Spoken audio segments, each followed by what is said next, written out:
Here's your heads up to this 5-minute quickie. Is it okay to change your mind? Or are you a hypocrite when you do so? It got me thinking. I'll tell you more in a minute.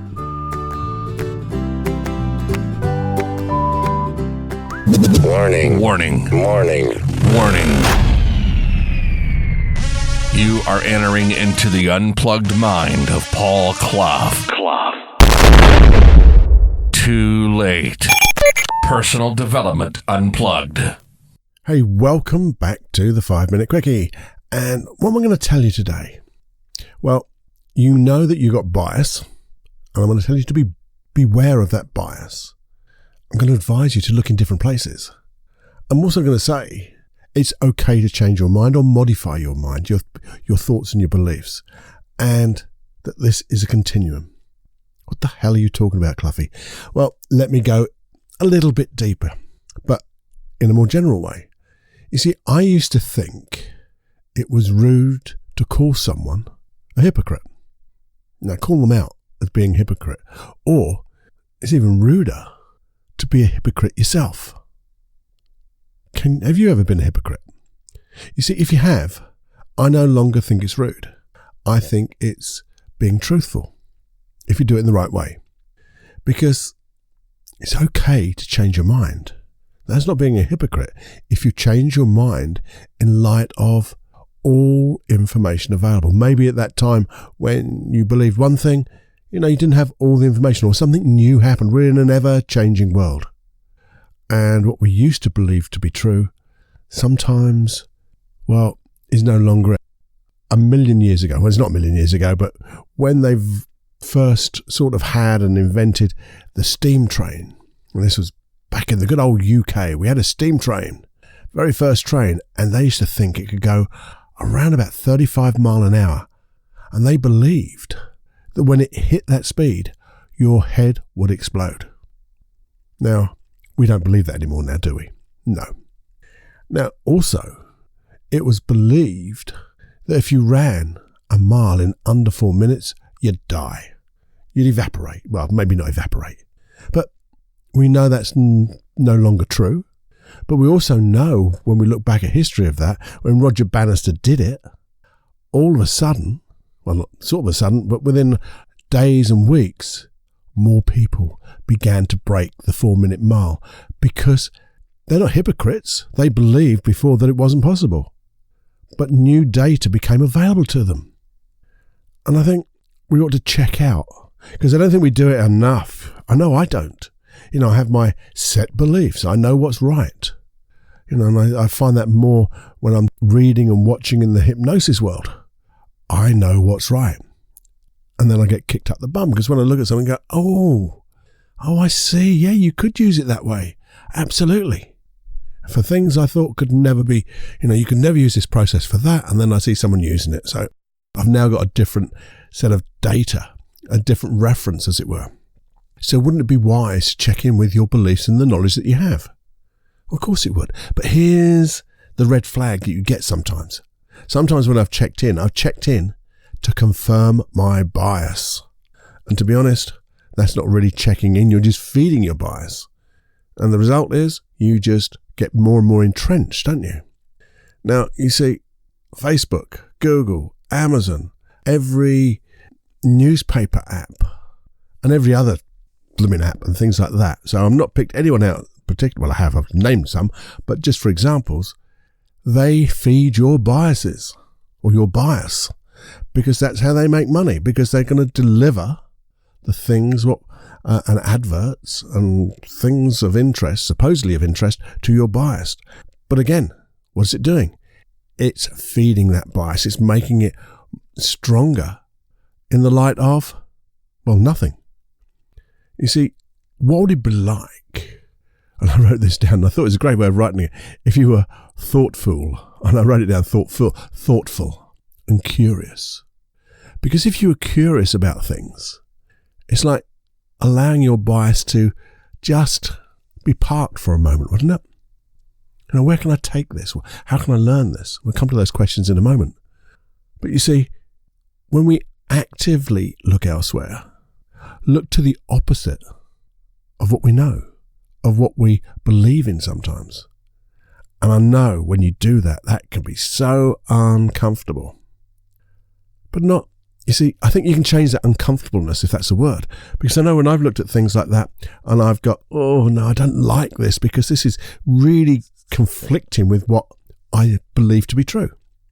But maybe if I set my intention was to be curious and non-judgmental. Hell, that might make a bit of a difference. So how do you do that? How do you set yourself to be curious and I can't say the blooming word, non-judgmental. Say it with me, non-judgmental, curious. How do we do that? How do we set that intention?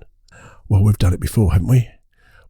We ask wonderful questions before we do whatever we're going to do, whatever we're going to try to look for, when we're going to try to explore the data, the facts that are available, to notice, are those facts? Because there's so much false news and things like that.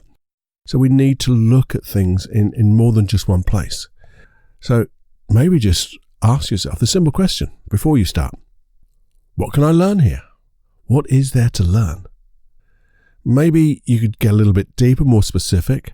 How will listening, reading, or viewing this give me a better understanding? Maybe you could just remember to keep asking the questions. And as you maybe review them, just ask yourself the questions, are these facts? Where is the data that supports these facts? Because I hear so many people saying, and this happens, and this happens, and this happens. How do you know? Simple question. We have that in, we call meta-questioning. I'll say that again more clearly for you. Meta-questioning. I think it was clearer. In NLP. Basically, if someone says something, you just say, how do you know? How specifically do you know that to be true? And they have to go back to that reference point that gave them that. And if they can't do it, well, I read it somewhere. That's not good enough. I need to know. Maybe give me a direction to start looking at myself, maybe. But I'm not just going to take what you say on board because someone told you. Because Chinese whispers. How does that change? Whoa.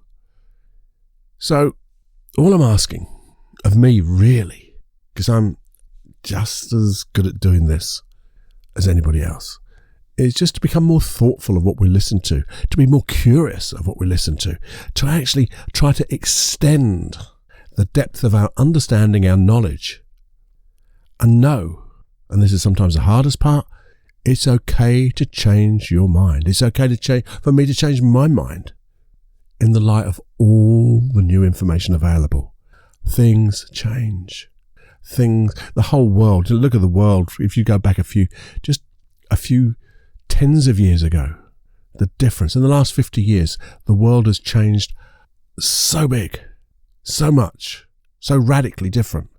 And sometimes when we're changing so quickly, sometimes we lose the facts.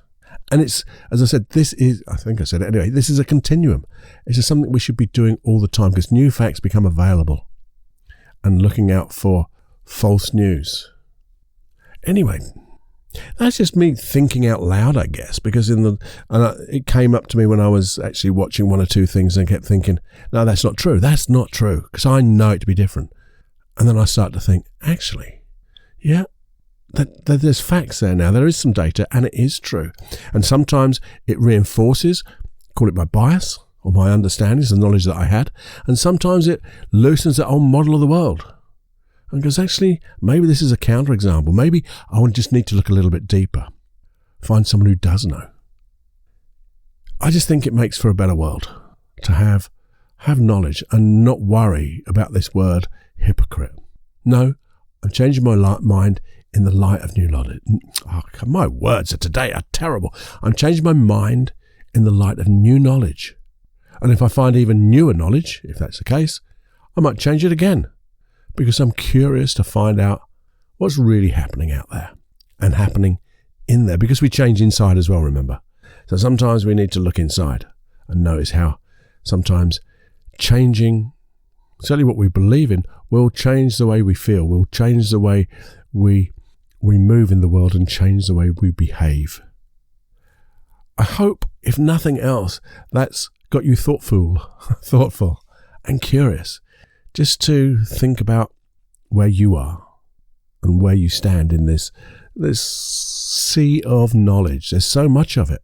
How much of it is true? Things to think about, things to do on a 5-minute quickie. Hope that spurred your curiosity. And if it has, here's what I want you to do. Just share with me your feedback from this episode. What did you think about it? Is it a load of BS I've just spoken? Or did it get you to think of something differently? Did you learn something differently? Did it reinforce something? And also, is there something else you would like me to talk about, to go a little bit deep with, certainly on the emotional side or how to change?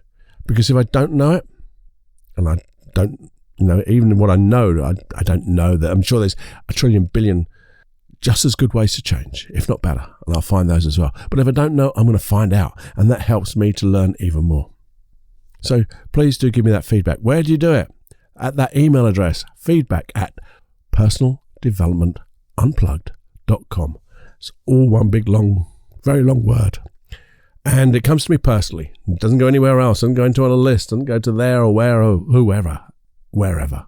This comes to me. You get an answer personally. Okay, so enjoy. Have more fun than you can stand. And I'll speak to you real soon. Bye-bye. Now, we all know stress is not good for us. Well, too much stress is really bad. And, it just builds up and builds up. What would it be like if you could really deeply relax? Really relax. Not just relax your muscles, but your mind, everything about you, just deeply relaxed through hypnosis. You see, what I've got is, I'll tell you what I haven't got.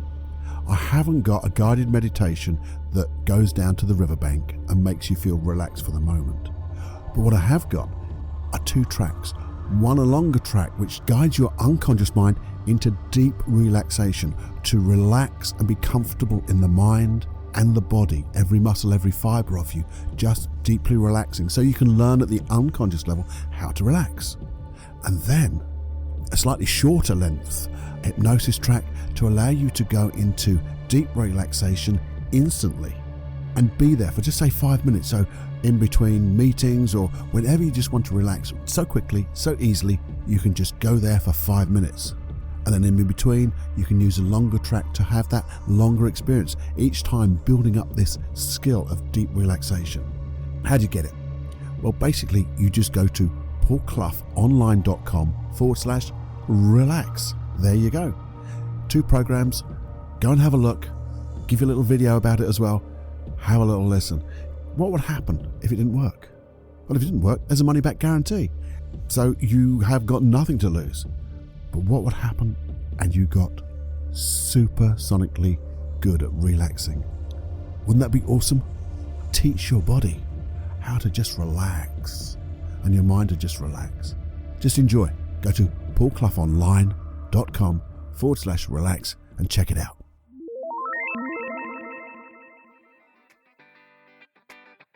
Just before you go, if you've just got a second or two, please have a listen. Why don't you share this? Share this podcast with just one person today, and then one person tomorrow, and one person after that. What would happen if we all did that? And why not subscribe? It's so easy to do. Find the platform of your choice. If it's iTunes or it's Castbox or any others, there's loads of them. Search for either Paul Clough or Personal Development Unplugged, and then there's a big subscribe button. Press that subscribe button, and it'll be there. You get the podcast twice a week, on a Wednesday and a Saturday. Never have to look any further.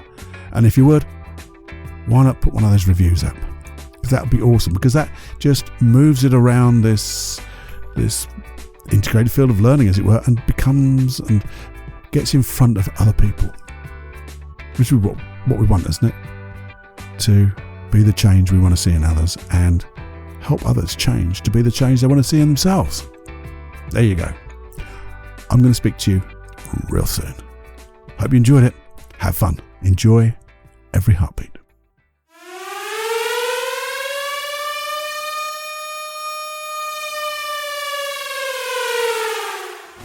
Warning, you are now leaving the unplugged mind of Paul Clough. It's time to fly on your own. Be brave, my friend. Personal Development Unplugged.